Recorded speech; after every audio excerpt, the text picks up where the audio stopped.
दर्शकों, द्वारका एक ऐसी प्राचीन धार्मिक नगरी है जिसे कभी भगवान श्री कृष्ण ने बसाया था। हिंदू धर्म में द्वारका को 7 सबसे प्राचीन नगरों में से एक माना जाता है। बाकी 6 नगर हैं मथुरा, काशी, हरिद्वार, अवंतिका, कांचीपुरम और अयोध्या।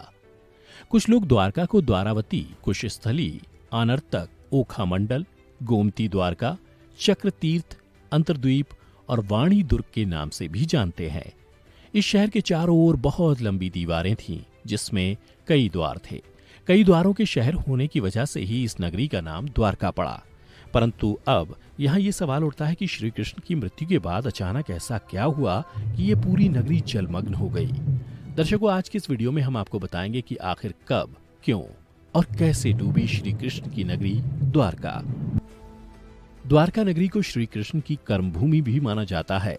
महाभारत में वर्णित कथा के अनुसार श्री कृष्ण ने जब कंस का वध किया, तब जरासंध ने कृष्ण और यदुवंशियों का नामो निशान मिटाने की ठान ली और मौका मिलते ही जरासंध मथुरा और यादवों पर बार बार आक्रमण करता रहा।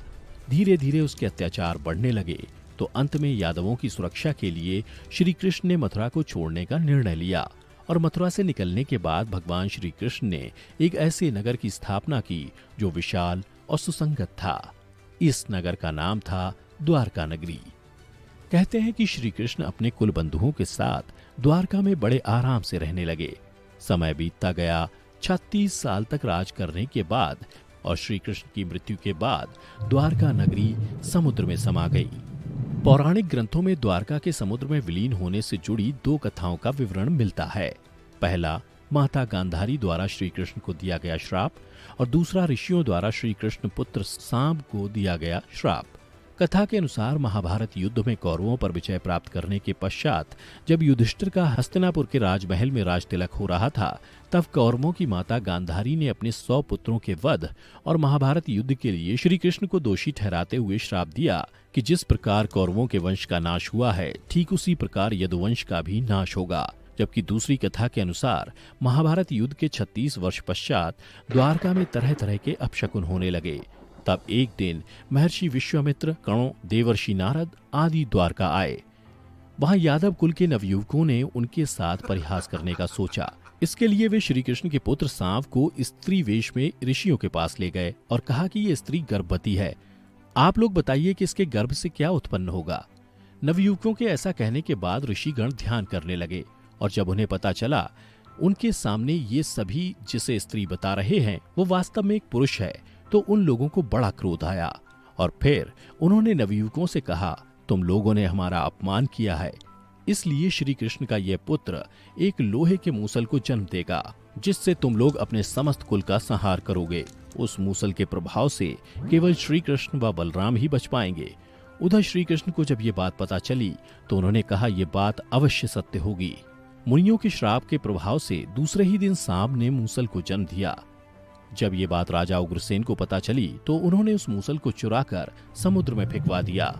इसके बाद राजा उग्रसेन व श्री कृष्ण ने नगर में घोषणा करवा दी कि आज से कोई भी वृष्णि व अंधकवंशी अपने घर में मदिरा तैयार नहीं करेगा और यदि ऐसा करता कोई भी व्यक्ति पकड़ा जाएगा तो उसे मृत्यु दंड दिया जाएगा। घोषणा सुनकर द्वारकावासियों ने मदिरा नहीं बनाने का निश्चय किया, परंतु फिर भी इसके बाद द्वारका में भयंकर अपशकुन होने लगे। प्रतिदिन आंधी चलने लगी, चूहे इतने बढ़ गए कि मार्गों पर मनुष्यों से ज्यादा चूहे दिखाई देने लगे। उस समय यदुवंशियों को पाप करते शर्म नहीं आती थी। उधर नगर में होते इन अपशकुनों को देख भगवान श्री कृष्ण समझ गए कि कौरवों की माता गांधारी का श्राप सत्य होने का समय आ गया है। उन्होंने देखा कि इस समय वैसा ही योग बन रहा है जैसा महाभारत के युद्ध के समय बना था। फिर श्री कृष्ण ने यदुवंशियों को तीर्थ यात्रा करने की आज्ञा दी। श्री कृष्ण की आज्ञा से सभी राजवंशी समुद्र के तट पर प्रभास तीर्थ आकर निवास करने लगे। प्रभास तीर्थ में रहते हुए एक दिन सात्यकी ने आवेश में आकर कृतवर्मा का उपहास उड़ाया और अनादर कर दिया। कृतवर्मा ने भी कुछ ऐसे शब्द कहे कि सात्यकी को क्रोध आ गया और उसने कृतवर्मा का वध कर दिया। यह देख अंधक वंशियों ने सात्यकी को घेर लिया और हमला कर दिया। सात्यकी को अकेला देख श्री कृष्ण के पुत्र प्रद्युम्न उसे बचाने दौड़े और सात्यकी और प्रद्युम्न अकेले ही अंधक वंशियों से भिड़ गए। परंतु संख्या में अधिक होने के कारण वे अंधक वंशियों को पराजित नहीं कर पाए और अंत में उनके हाथों मारे गए। अपने पुत्र और सात्यकी की मृत्यु से क्रोधित होकर श्री कृष्ण ने एक मुट्ठी एर का घास उखाड़ ली। हाथ में आते ही वह घास वज्र के समान भयंकर लोहे की मूसल बन गई। जो कोई भी वह घास उखाड़ता वह भयंकर मूसल में बदल जाती। उन मूसलों के एक ही प्रहार से प्राण निकल जाते थे। उस समय काल के प्रभाव से सभी वीर मूसलों से एक दूसरे का वध करने लगे। यदुवंशी भी आपस में लड़ते हुए मरने लगे। श्री कृष्ण के देखते ही देखते सांब, चारुदेशन, अनिरुद्ध और गध की मृत्यु हो गई। अंत में श्री कृष्ण ने अपने सारथी दारुक से कहा कि तुम हस्तिनापुर जाओ और अर्जुन को पूरी घटना बताकर द्वारका ले आओ। दारुक ने ऐसा ही किया। इसके बाद श्री कृष्ण बलराम को उसी स्थान पर रहने का कहकर द्वारका लौट आए। फिर श्री कृष्ण ने पूरी घटना अपने पिता वासुदेव जी को बता दी। यदुवंशियों के संहार की बात जानकर उन्हें भी बहुत दुख हुआ। श्री कृष्ण ने वासुदेव जी से कहा कि आप अर्जुन के आने तक स्त्रियों की रक्षा करें। इस समय बलराम जी वन में मेरी प्रतीक्षा कर रहे हैं, मैं उनसे मिलने जा रहा हूं। ये कहकर श्री कृष्ण बलराम से मिलने चल पड़े। वन में जाकर श्री कृष्ण ने देखा कि बलराम जी समाधि में लीन है। देखते ही देखते बलराम शेषनाग रूप में परिवर्तित हो गए और भगवान श्री कृष्ण से आज्ञा लेकर बैकुंठ धाम वापस लौट गए। उधर बलराम जी द्वारा देह त्यागने के बाद श्री कृष्ण वन में घूमने लगे। घूमते घूमते वे एक स्थान पर बैठ गए और गांधारी द्वारा दिए गए श्राप के बारे में विचार करने लगे।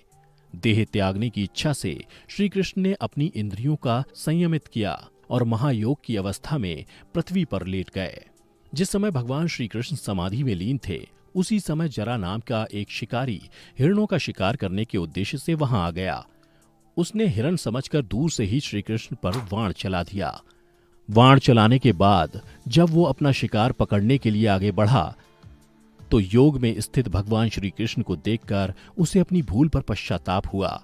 तब श्री कृष्ण ने उसे आश्वासन दिया और परम धाम चले गए।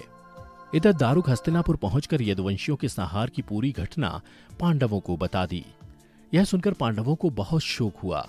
अर्जुन तुरंत ही अपने मामा वसुदेव से मिलने के लिए द्वारका चल दिए। अर्जुन जब द्वारका पहुंचे तो श्री कृष्ण की रानियां उन्हें देखकर रोने लगीं। उन्हें रोता देख अर्जुन भी रोने लगे और श्री कृष्ण को याद करने लगे। इसके बाद अर्जुन वसुदेव जी से मिले। वसुदेव जी ने अर्जुन को श्री कृष्ण का संदेश सुनाते हुए कहा कि द्वारका शीघ्र ही समुद्र में डूबने वाली है, अतः तुम सभी नगरवासियों को अपने साथ ले जाओ। उसके बाद अर्जुन अपने साथ श्री कृष्ण के परिजनों तथा सभी नगरवासियों को लेकर इंद्रप्रस्थ की ओर चल दिए। उन सभी के जाते ही द्वारका नगरी समुद्र में डूब गई। यह दृश्य देखकर सभी को बड़ा आश्चर्य हुआ और 2005-2007 में भारतीय पुरातत्व सर्वेक्षण के निर्देशन में भारतीय नौसेना के गोताखोरों ने समुद्र में समाये द्वारका नगरी के अवशेषों को खोज निकाला, जो इस पौराणिक कथा की प्रामाणिकता को साबित कर चुका है। इस खोजी टीम को समुद्र में 560 मीटर लंबी द्वारका की दीवार भी मिली। इतना ही नहीं, उन्हें पौराणिक समय के कुछ बर्तन भी मिले जो 1528 ईसा पूर्व से 3000 ईसा पूर्व के हैं। खोजकर्ताओं की माने तो समुद्र की गहराई में मिली ये नगरी लगभग 9000 साल पुरानी है।